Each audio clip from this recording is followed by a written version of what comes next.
You got the call. Welcome to the big leagues, kid.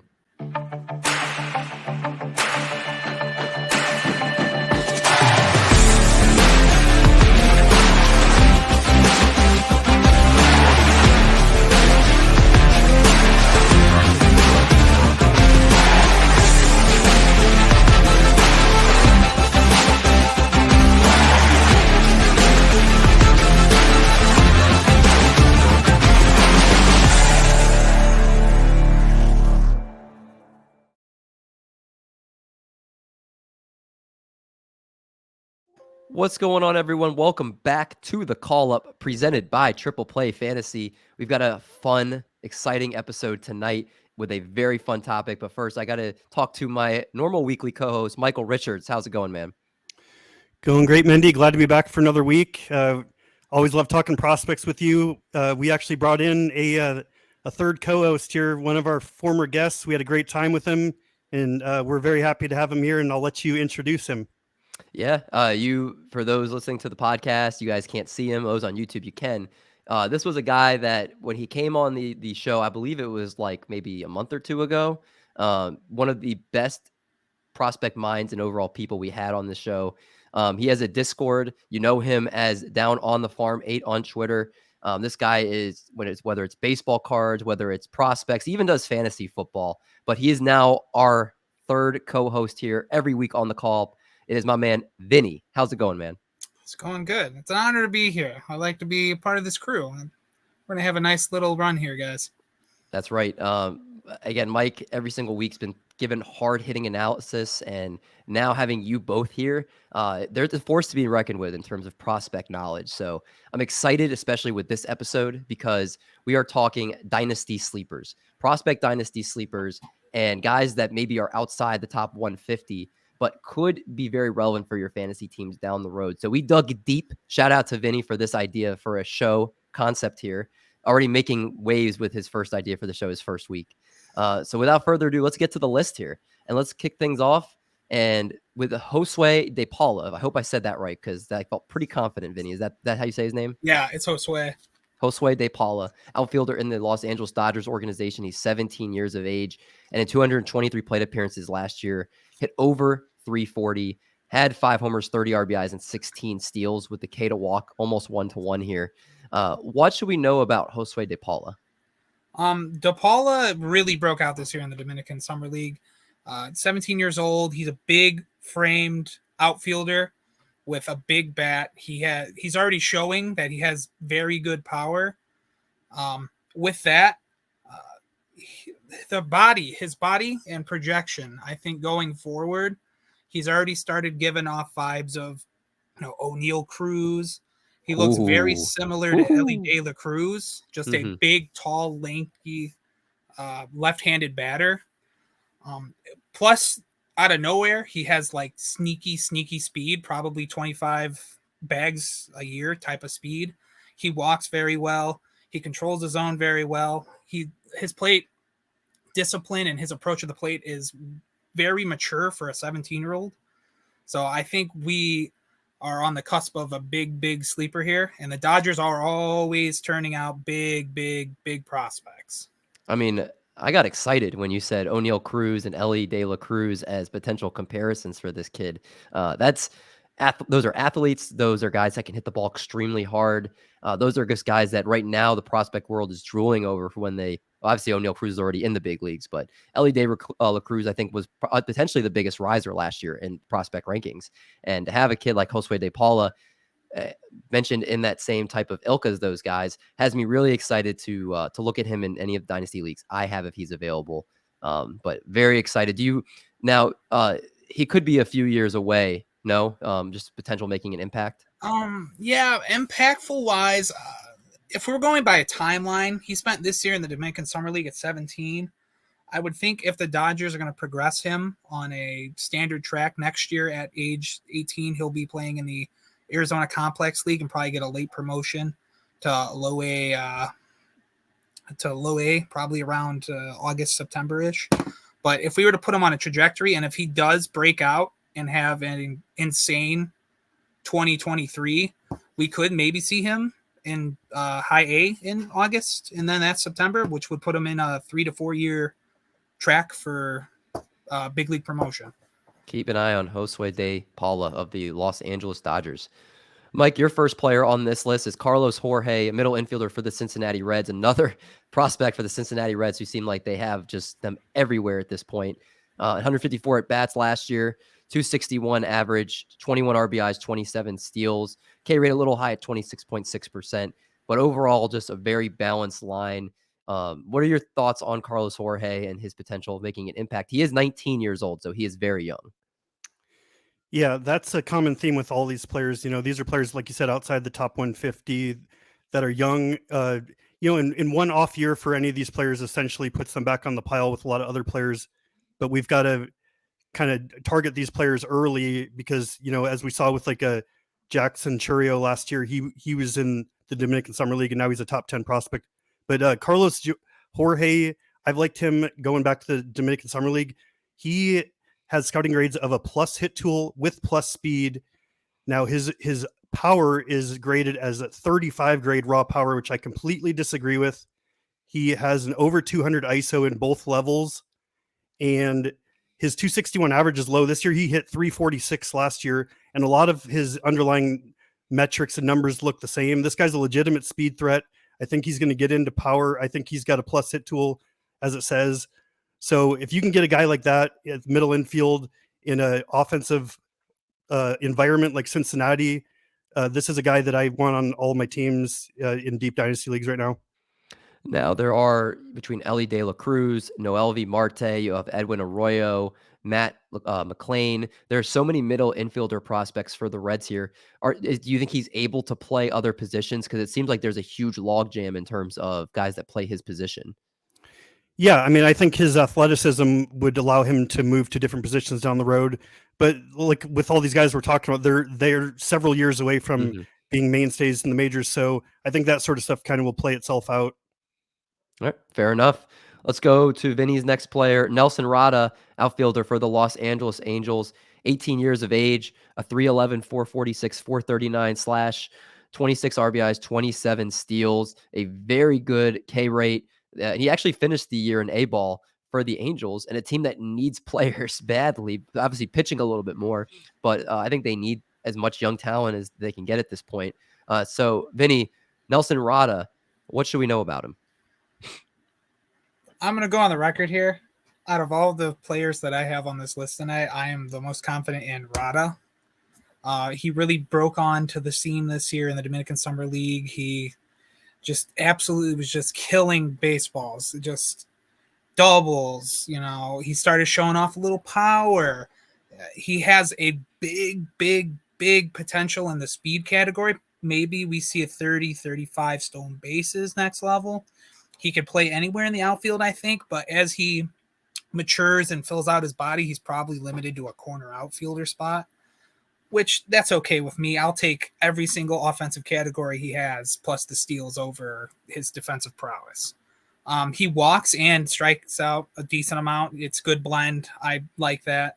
The ISO looks very good, too, for an 18-year-old who probably this time next year will be in low A. But just the body and the projection, I am all over. Like, we're looking maybe if all clicks with him, he could potentially be a top 50 prospect come this time next year. There's just so much projection, and I love the bat. I love everything about him. Yeah, I'm looking right now. This is just MLB.com's prospects rankings, and they have him as 14. So it's not like he is high up the list here. So the fact that you're as high on him as you are, I think you're against the grain a little bit here in a good way. And I think that he might be slept on a little bit, which is what's a great reason for this show is you can find those diamonds in the rough, guys that are going outside the top 150. And he sounds like he's the real deal from everything you've been saying. And the fact that you have the most confidence in him out of all of the guys we're going to talk about tonight, I think speaks volumes. So again, that name for those listening, Nelson Rada of the Los Angeles Angels. Keep an eye on him. Mike, your next player, Gleider Figuereo, third baseman for the Texas Rangers. He also finished the year in high A, or an A ball, 268, 349, 550 slash line. He had 9 home runs, 32 RBIs, 7 steals, a 148 WRC plus, and almost a double-digit walk rate at 9.9. Gleider Figuereo, obviously with a team like Texas that seems like they're kind of building in the right direction after years of mediocrity, spent some money. Do you have a sense that Gleider could be a main piece for this Texas Rangers team? Yeah, I mean, obviously, a long way to go still with all these players, but this is a guy that first caught my attention early looking at kind of the different filters on fan graphs. And then Dylan White, one of our former guests, came on. He kind of talked about him a bit. And I know the Welsh has been talking him up a bit as well. So, these are big time names and smart people. So this is a player that I see rising on lists a lot. He made some improvements in between the Dominican Summer League and the Complex League, particularly in the power department. Anytime you have an 18-year-old with an over 300 ISO, that's notable. That doesn't happen all the time, especially with, a reasonable strikeout rate in an 8.5 speed grade, 148 WRC plus. I talked about Carlos Jorge last guy, but this guy's even younger than him and is actually made it up to low A last year. Anytime an 18-year-old makes it up to low A, that's an indication to me that the organization is really high on them long term. And so this is a guy, he's big. He looks older than his age as well, as if you can see in the picture. I think he's got some power and speed and a really nice target in deep dynasty leagues right now. Again, that's Gleider Figuereo of the Texas Rangers. Our next player here, J.R. Ritchie, probably the easiest name to be said so far. And he's a pitcher for the Atlanta Braves, also our first pitcher on this list. Vinny, first glance, 5 games started, 14.1 innings, 14 strikeouts, a 1.88 ERA. Obviously not a lot to go from here in terms of just the sample size, but why are you so high on J.R. Ritchie? I am high on J.R. Ritchie because last year when I saw him at the All-American game in Coors Field, he may have one of the nastiest off-speed pitches I've ever seen in person. His RPMs are just off the charts. Plus, you pair that with the Atlanta Braves now being the powerhouse in developing pitching. If you look at Ian Anderson and Spencer Strider, I think Junior Ritchie has the potential to be in a similar category as them. He is their next big pitching prospect. I know if you're going to go look at lists, you're going to see Owen Murphy ahead of him, but I think there's more potential in Ritchie. Small sample size this year. I understand he was drafted out of high school this year, so I'm not going to expect a big sample size from him. But when he came to low A, he was just as good as anyone I've seen in the league all year. He was dicing up 22-year-olds, 21-year-olds. He just looked like he fit there. I could see him next year having a small run at low A and just continue to jump very quickly. He has 3 pitches, fastball. His slider's very good. He'll have to work on a third pitch, but I am very, very bought in on it. All right. We know the Braves do really good stuff with their pitching prospects, even if it takes a little bit of time, as we saw this year with Kyle Wright. And we see with Max Fried, we see with Mike Soroka before his injuries. Like, the Braves are one of the places that you get really excited about young pitching. So keep an eye on Junior Ritchie. Our next player, as Mike pointed out to me before the show, Jaison Chourio, the brother of Jackson Chourio, outfielder for the Cleveland Guardians. He's just 17 years of age, but already has a ton of promise for an organization that's just great at developing prospects here, Mike. Let's talk a little about Jaison Chourio, and how excited should we be for this young man? Well, this is an interesting one because of all the players that I'm going to highlight today, he's shown the least amount of power, but everything else is in line with what I like to see. I mean, first of all, anyone who has a 23% walk rate and a 12% strikeout rate, they're dominating that level. They're advanced for that level. And he does have the speed. It's hard to find his scouting grades that I can trust on him, but I do think he's going to get into a plus hit tool with speed. And like his older brother, he developed that power as he's going through the levels. So I think that's in the cards as well down the road. Anytime you have a player like this with the pedigree, and I'm not saying this individual player has the pedigree, but his brother has already made a name for himself, a big name, and he jumped from this same level. There's just an opportunity here in dynasty leagues just using the name value alone. But it's not just that. It's also that he's a good player being developed in a good organization. He was signed as a shortstop, so he's athletic. The move to the outfield, I think, is more just how deep they are in the middle infield. But this is a guy that I really like. I don't think he's rostered in many leagues at all right now. And because of the lack of home runs he's shown so far, so I would jump on this guy immediately as a throw-in piece in trades and pick him up for free if you can in deep leagues. I mean, you look at that 22.9% walk rate, a 12.6% K rate. Maybe the power doesn't fully get there. I mean, obviously, there's a lot of time to tell for that. But Mike, this just seems like a very much a prototypical leadoff hitter with the amount he looks like he can get on base. A 428 WOBA is nothing to scuff at. So it seems like that potentially being his future. No. Yeah, absolutely. It's hard to say at this stage. Like I want to keep reiterating that because these guys are several years away from being fully developed. But I see him being a high impact player down the road who could easily be a leadoff hitter or maybe even grow into like a 2-3 type of guy. All right. I love it. We go from Jaison to Yeison Morrobel of the Texas Rangers. Another Texas Rangers prospect on this list. He's an outfielder. Also finished the year in A-ball, a 315, 391, 455 slash. He had 24 RBIs, 7 steals. The walk rate is decent at 9.9%. K rate just under 20%, so that's fantastic. Here, Vinny, going back to the Rangers prospect well here, how excited should we be for Yeison Morrobel? I'm excited for Morrobel, and I'm even more excited for the Rangers system in general. I think we're starting to see the Rangers and all of their international picks are going to start hitting here. Kind of similar to how we saw the transition of the Giants organization, with Canario, with Palmares, with Luis Matos. I think we're starting to see this here with their organization. Morrobel right now is not the big name in their system. He's kind of shadowed by Gutierrez, but I think as he develops, I think he's going to have more tools than Gutierrez. Right now, he's more hit over power, which is very understandable. He's only 18. He's spent most of his time in the Complex League. But I think as he starts to grow, we're going to start seeing that power. I kind of want to put a tag on him because he reminds me a lot of Yariel Palmares for the Giants. I think he could potentially follow the same exact track as that. I think we see him next year in Downward, the Ducks in low A.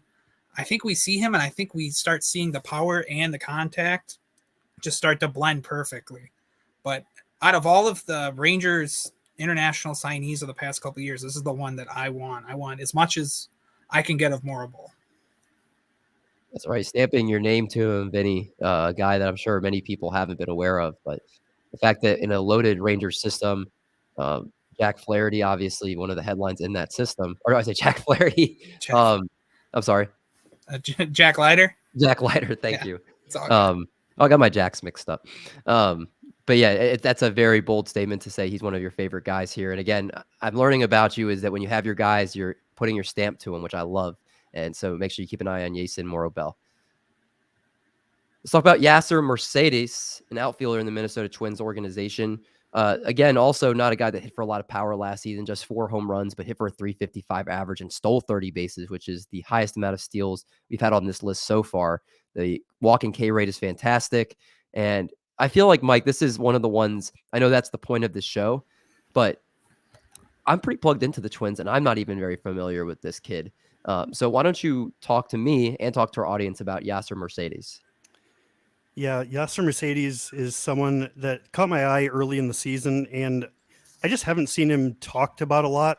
When looking at him from a scouting perspective, it says he has an average hit tool. I think it's better than that. Above average speed, I think he's better than that. And he does have plus raw power. And you mentioned the power hasn't shown up yet. That's going to be the case with a lot of these players. But he's got a very well-rounded skill set. I do think, if you want me to plant my flag, I think this is the young and up-and-coming star in the Twins, below like Emmanuel Rodriguez. But like in the next year or two, I think this guy's going to really climb up lists. the 200 ISO indicates to me that there is power in his game. It's sometimes hard for these 17-year-olds to actually hit it over the fence in that league, but 156 WRC plus, 9.3 speed grade. That's just all legitimate to me. I just match him up against the other 17-year-olds in the Dominican Summer League, and he just kind of hits on a lot of areas that I look for in players. So as far as young upside with well-rounded skill set, power and speed potential with a hit tool, I'm all over this kid. All right, so you should be too. Yasser Mercedes is who you should keep an eye on in your Dynasty leagues. We've got 2 more for you guys tonight, and I love the name, and I love the organization he's in because they need a lot of talent there and soon. Luke Little, left-handed pitcher for the Chicago Cubs in their organization, split time between A and high A last year, 101 strikeouts and 65.2 innings. That stands out to me immediately. 2.47 ERA, 35.4% K rate. This guy just seems completely nasty here, Vinny. So talk to us about Luke Little. I gotta give credit to Jed Hoyer and the Cubs organization because they're starting to do something they haven't done in forever. They are actually drafting pitching and developing it perfectly. Like the last time we've seen this was like the early 2000s with Kerry Wood and Mark Pryor. But now their organization is now starting to become a pitching powerhouse. Luke Little, the name probably sounds familiar because before the 2020 draft, he's the kid you saw on Twitter throwing 105. Since then, he's been working with the Cubs in the Arizona complex. He redefined his mechanics. He's tried to smooth them out. They're still a little janky, but I like him going forward. He's big velo. His off speed, it works, but I still think there's untapped potential with him. I saw him earlier this year at South Bend, and I watched a bullpen of his, and he's just electric. He's exactly what you want in a starting pitcher 4-5. But if he doesn't click, he's easily an elite high leverage reliever just right off the bat. You don't find left-handed pitchers throwing high 100s with nasty off speed. To project him out, I think it's a little hard because 22 I can understand having success in low levels, especially low A. He only started one, or he didn't even start. He just got 4 innings for South Bend this year in high, but he probably plays the age 23 season in South Bend. But he's one of those pitchers that if he comes out and has a hot early 2023, you could see him start making the jumps, kind of like maybe like not a Kyle Harrison, but maybe like a Ricky Tiedemann if he repeats his success. But his future really is on the balance of can he develop a third pitch, because that will solidify if he's a starter or a very, very high-end reliever. But I like him. I'm all set on him. Let me ask you this, Vinny, and maybe you don't have the exact answer to it.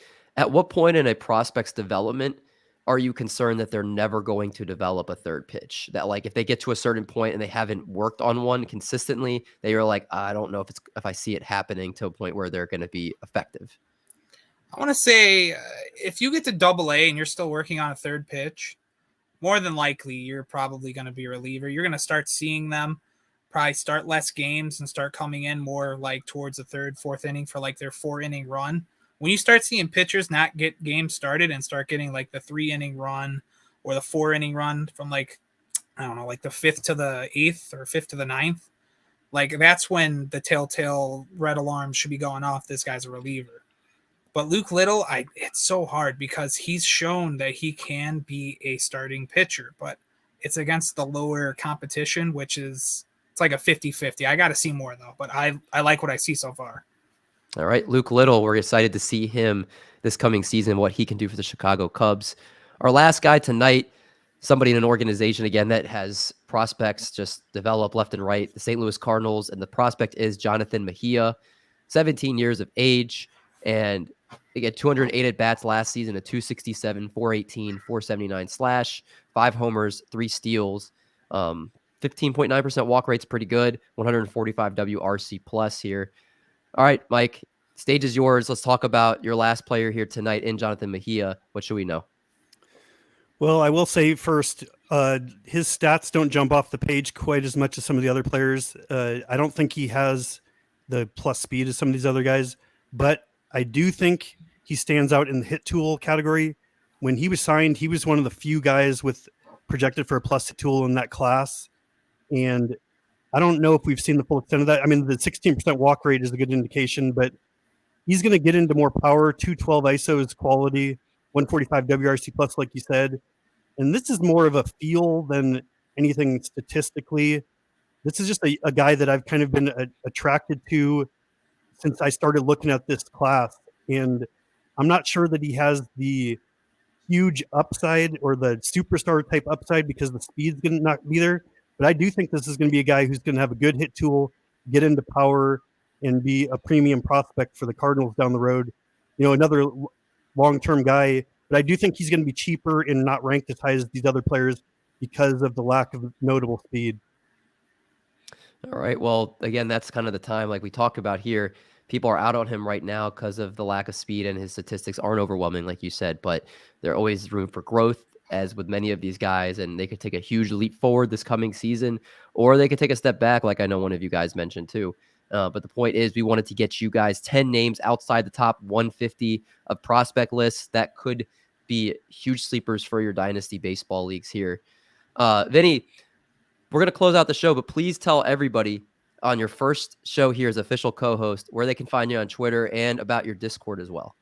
You can find me on Twitter. I'm Down on the Farm 8.